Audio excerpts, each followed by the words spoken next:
दुख, पढ़ाई, नौकरी और गरीबी देती है। देखो 405 में 3 दर्जन संतरे बेचकर किसी व्यापारी को 25% की हानि होती है, यानी कि वो जो माल बेच रहा है वो 75% में बेच रहा है। अब वो 20% का लाभ चाहता है। अब वो चाहता है कि उसका माल उसे 120% दे। गलत तो नहीं लिखा मैंने कुछ?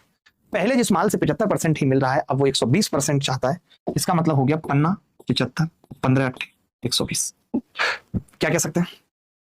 50, 75, 15, 120, 5 और 8। ठीक है,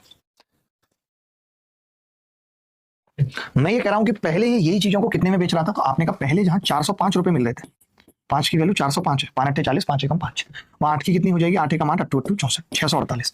यानी अब 405, ध्यान से सुनना, अब 405 की जगह 648 रुपए मिलने चाहिए भाई, अगर आप चाहते हो कि आपको 20% का लाभ। 405 में आप कितने संतरे बेच रहे थे भैया? आपने कहा 3 दर्जन बेच रहा था, यानी कि 36 कह सकता हूँ, 36 आप बेच रहे थे। आपको लेकिन अब 288 में बताने कितने बेचे। अगर मुझसे अभी भी ये पूछता कि 648 में कितने बेचने, मैं 36 बता देता कि नहीं, लेकिन मुझसे तो पूछा ही कुछ और है। तो मैंने कहा कि 9 से अगर काटें तो 9 सत्ते 63, 9 दूनी 18, 9 चौक 36, 72 में 4, 288 बनाना है, 4 से गुणा कर लें। 16 संतरे बेचूंगा, 20% लाभ होगा। किसी ने किया है क्या इस सवाल को ऐसे?